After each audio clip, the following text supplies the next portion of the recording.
ಎಲ್ಲ ನನ್ನ ಸಬ್ಸ್ಕ್ರೈಬರ್ಸ್ ಅಂದರೆ ನನ್ನ ಫ್ಯಾಮಿಲಿ ಮೆಂಬರ್ಸ್ ಅಂತಲೇ ನಾನು ಕರಿತೀನಿ. ಸೊ ಅವ್ರಿಗೆಲ್ಲರಿಗೂ ಒಂದು ಇಂಪಾರ್ಟೆಂಟ್ ಅಂತ ವೀಡಿಯೋ ಅಂತಲೇ ಹೇಳ್ಬೋದು. ಸೊ ಇದೇನಂತಂದರೆ, ನೀವು ಬ್ಲಾಗಿಂಗ್ ಮಾಡ್ತಿದ್ದೀರಾ ಅಂತಂದರೆ 100% ಆಗಿ ಅದ್ರ ಜೊತೆಗೆ ಅಫಿಲಿಯೇಟ್ ಮಾರ್ಕೆಟಿಂಗನ್ನು ಕೂಡ ಮಾಡಿ ಅಂತ ಹೇಳೋದಕ್ಕೆ ಇಷ್ಟಪಡ್ತೀನಿ.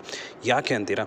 ಸೊ ಬ್ಲಾಗಿಂಗನ್ನು ನೀವು ಸ್ಟಾರ್ಟ್ ಮಾಡ್ತೀರಾ, ಬ್ಲಾಗಲ್ಲಿ ಕಂಟೆಂಟನ್ನು ಹಾಕ್ತಾ ಹೋಗ್ತೀರಾ. ಬಟ್ ಏನಂತಂದರೆ, ನಿಮಗೆ ಸ್ವಲ್ಪ ದಿವಸ ಆದಮೇಲೆ ಅದನ್ನು ನೀವು ಗೂಗಲ್ ಆ್ಯಡ್ಸೆನ್ಸ್ಗೆ ಅಪ್ಲೈ ಮಾಡ್ತೀರಾ. ಗೂಗಲ್ ಆ್ಯಡ್ಸೆನ್ಸ್ಗೆ ಅಪ್ಲೈ ಮಾಡಿ ಆದಮೇಲೆ ನಿಮಗೆ ಅಲ್ಲಿಂದ in case by chance reject ಅಂತ ಬಂತು ಅಂತಂದರೆ ತುಂಬ ಬೇಜಾರಾಗ್ಬಿಡುತ್ತೆ. ಸೊ ಅಷ್ಟಿಷ್ಟು ಬೇಜಾರಾಗಲ್ಲ. ಯಾಕಪ್ಪ ಅಂದರೆ, ರಾತ್ರಿ ಹಗಲು ಕಷ್ಟಪಟ್ಟು ಏನಪ್ಪ ಅಂತಂದರೆ ನಾವು ಬ್ಲಾಗನ್ನು ಮಾಡಿರ್ತೀವಿ. ಬ್ಲಾಗನ್ನು ಮಾಡಿಬಿಟ್ಟು ಏನಂತಂದರೆ ಕಂಟೆಂಟನ್ನು ಹಾಕ್ತಾ ಇರ್ತೀವಿ. ಸೊ ಅದಕ್ಕೋಸ್ಕರ ಒಂದು ರಿಜೆಕ್ಟ್ ಅಂತ ಬಂದಾದ ಮೇಲೆ ನಾವು ಏನಪ್ಪ ಅಂತಂದರೆ ತುಂಬ ಬೇಜಾರಾಗ್ತೀವಿ. ಸೊ ಬೇಜಾರಾಗಬಾರ್ದು ಅಂತಂದರೆ ನಮಗೇನಪ್ಪ ಅಂದರೆ ಬ್ಲಾಗಿಂದ ಅಷ್ಟು ದುಡ್ಡು ಬರ್ತಾ ಇರಬೇಕು. ಸೊ ಬರ್ತಾ ಇರಬೇಕಂತಂದರೆ ಅದಕ್ಕೆ ಒಂದೇ ಒಂದು ಆಪ್ಷನ್ ಏನಪ್ಪ ಅಂತಂದರೆ affiliate marketing. So affiliate marketing ಮಾಡೋದ್ರಿಂದ ಏನಂತಂದರೆ, ನಾವು ನಮ್ಮ ಹತ್ರ ಟ್ರಾಫಿಕ್ ಇತ್ತಂದರೆ 100% ಆಗಿ ನಾವು ದುಡ್ಡನ್ನು ಸ್ಟಾರ್ಟಿಂಗಿಂದಲೇ ದುಡಿಬೋದು.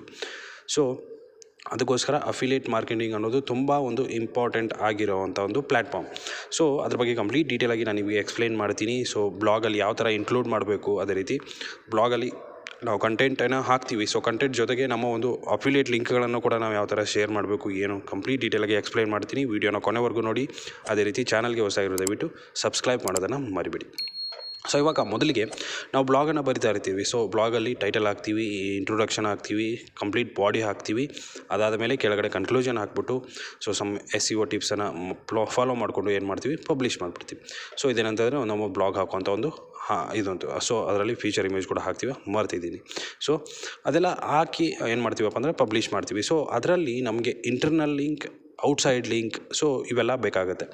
ಸೊ ಅಂತಂದರೆ ಇಂಟರ್ನಲ್ ಲಿಂಕು, ಎಕ್ಸ್ಟರ್ನಲ್ ಲಿಂಕ್ ಅಂತ ಕರಿತೀವಿ ನಾವು. ಸೊ ಎಕ್ಸ್ಟರ್ನಲ್ ಲಿಂಕ್ಗಳನ್ನು ನಾವು ಯಾಕೆ ಅಫಿಲಿಯೇಟ್ ಲಿಂಕ್ಗಳನ್ನು ನಾವು ಹಾಕಬಾರ್ದು? ಸೊ ಎಕ್ಸ್ಟರ್ನಲ್ ಲಿಂಕ್ ಅಂತಂದರೆ ನಾವು ಬೇರೆ ಯಾವುದೋ ಒಂದು ಲಿಂಕ್ ಹಾಕ್ತೀವಿ ಅಂತಂದರೆ ನಮ್ಮ ಬ್ಲಾಗ್ ರಿಲೇಟೆಡ್ ಲಿಂಕ್ಗಳನ್ನೇ ಹಾಕ್ತೀವಿ. So for example job website ಮಾಡ್ತಿದ್ದೀವಿ ಅಂತಂದರೆ, ಸೊ ಅದರ ಒಂದು ವೆಬ್ಸೈಟ್ ಲಿಂಕನ್ನು ಕೊಡಬೇಕಾಗತ್ತೆ. ಅದೇ ರೀತಿ ಅಪ್ಲೈ ಮಾಡೋದಕ್ಕೆ ಅಂತಲೇ ಒಂದು ಲಿಂಕ್ ಇರುತ್ತೆ, ಅದನ್ನು ಕೊಡಬೇಕಾಗಿತ್ತು. ಸೊ ಇದು 100% ಆಗಿ ಎಕ್ಸ್ಟರ್ನಲ್ ಲಿಂಕ್ ಆಗೋಯಿತು. ಹಾಗಂತಂದರೆ ನಾವು ಬೇರೆ ಒಂದು ನ್ಯೂಸ್ ವೆಬ್ಸೈಟ್ ಮಾಡ್ತಾಯಿದ್ದೀವಿ. ಸೊ ನ್ಯೂಸ್ ವೆಬ್ಸೈಟಲ್ಲಿ ನಾವು ಯಾವ ಥರ ಹಾಕೋದು? ಸೊ ನೀವು ದೊಡ್ಡ ಒಂದು ನ್ಯೂಸ್ ವೆಬ್ಸೈಟ್ಗಳನ್ನು ನೋಡಿ, ವಿಜಯ ಕರ್ನಾಟಕ ಆಗಿರ್ಬೋದು, ಪ್ರಜಾವಾಣಿ ಆಗಿರ್ಬೋದು. ಸೊ ಅವ್ರದ್ದೆಲ್ಲ ನೋಡಿ, ಅವ್ರ ವೆಬ್ಸೈಟಲ್ಲಿ ಕೂಡ ಅಮೆಝಾನ್ ಅಫಿಲಿಯೇಟ್ ಮಾರ್ಕೆಟಿಂಗ್ದು ಲಿಂಕ್ಗಳು ನಿಮಗೆ ಸಿಗುತ್ತೆ. ಸೊ ಬೇಕಂದರೆ ಹೋಗ್ಬಿಟ್ಟು ನೀವು ನೋಡಿ. ಸೊ ಆ ಥರ ಅವರಂಥ ದೊಡ್ಡ ಒಂದು ವೆಲ್ ಎಸ್ಟಾಬ್ಲಿಷ್ ಆಗಿರೋಂಥ ಒಂದು ನ್ಯೂಸ್ ಪೇಪರ್ಗಳಿರೋಂಥ ಬ್ಲಾಗ್ಗಳಲ್ಲೇ ಅಫಿಲಿಯೇಟ್ ಲಿಂಕ್ಗಳಿರಬೇಕಾದ್ರೆ, ಸೊ ನಾವು ಯಾಕೆ ಅಫಿಲಿಯೇಟ್ ಮಾರ್ಕೆಟಿಂಗಲ್ಲಿ ಲಿಂಕ್ಗಳನ್ನು ಹಾಕಬಾರ್ದು? ಸೊ ಒಂದು ಕನ್ವಾದಲ್ಲಿ ಪೋಸ್ಟರನ್ನು ಕ್ರಿಯೇಟ್ ಮಾಡಿ. ಸೊ ಫಾರ್ ಎಕ್ಸಾಂಪಲ್ ಇವಾಗ ಒಂದು ಹೋಸ್ಟಿಂಗ್ದು ನೀವು ಏನಂತಂದರೆ ಅಫಿಲಿಯೇಟ್ ಮಾರ್ಕೆಟಿಂಗ್ ಮಾಡಬೇಕು ಅಂದ್ಕೊಳ್ಳಿ. ಸೊ ಒಂದು ಪೋಸ್ಟರನ್ನು ಕ್ರಿಯೇಟ್ ಮಾಡಿ ಕನ್ವಾದಲ್ಲಿ. ಸೊ ಅದರ ಆಫರ್ ಹಾಕಿ, ಏನೇನು ಇದೆ ಡೀಟೇಲ್ಸ್ ಎಲ್ಲ ಹಾಕಿ, ಅದನ್ನು ಲಿಂಕ್ ಅಂದರೆ ನಿಮ್ಮ ಆ ಇಮೇಜನ್ನು ಎಲ್ಲ ಒಂದು ಬ್ಲಾಗ್ ಪೋಸ್ಟ್ಗಳಲ್ಲಿ ಸೈಡ್ ಬಾರಲ್ಲಿ ಬರೋ ಥರ ಹಾಕಿ.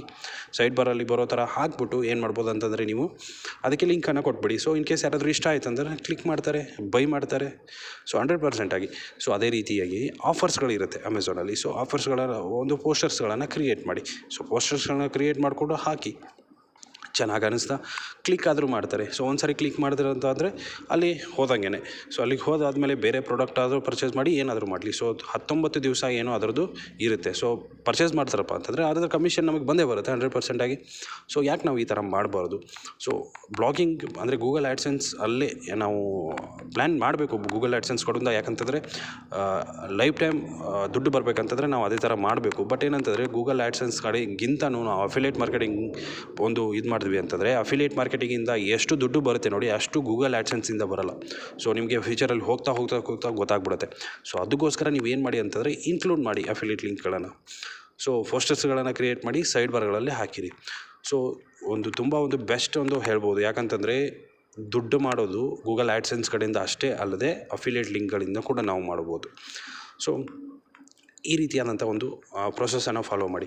ಸೊ ಏನಂತ ಜಸ್ಟ್ ಒಂದು ಲಿಂಕ್ಗಳನ್ನು ಶೇರ್ ಮಾಡಿ, ಅದ್ರ ಬಗ್ಗೆ ಸ್ವಲ್ಪ ಬರೆದ್ಬಿಟ್ಟು ಆಫರ್ಸ್ ಅಷ್ಟು ಇಷ್ಟು ಅಂತ ಅದೇ ರೀತಿಯಾಗಿ ಪೋಸ್ಟರನ್ನು ಕ್ರಿಯೇಟ್ ಮಾಡಿಬಿಟ್ಟು ಸೈಡ್ ಬಾರಲ್ಲಿ ಇನ್ಕ್ಲೂಡ್ ಮಾಡಿ. ಸೊ ಮುಗಿದೋಯ್ತು ಕೆಲಸ. ಸೊ ಇನ್ ಕೇಸ್ ಯಾರಾದರೂ ಕ್ಲಿಕ್ ಮಾಡಿ ಬೈ ಮಾಡಿದ್ರೆ ಅಂತಂದರೆ ಹೇಳೋಕ್ಕಾಗಲ್ಲ.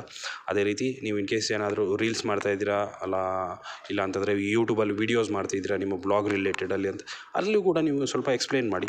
ಸೊ ವೆಬ್ ಮೆನ್ಷನ್ ಅಂತ ಕರಿತೀವಿ, ಅಲ್ಲೂ ಕೂಡ ಎಕ್ಸ್ಪ್ಲೇನ್ ಮಾಡಿದ್ರೆ ಅಂತಂದ್ರೆ ಅಲ್ಲೂ ಕೂಡ 100% ಆಗಿ ಅಲ್ಲಿಂದ ಕೂಡ ನಿಮಗೆ ಟ್ರಾಫಿಕ್ ಬರೋದಕ್ಕೆ ಶುರು ಆಗುತ್ತೆ.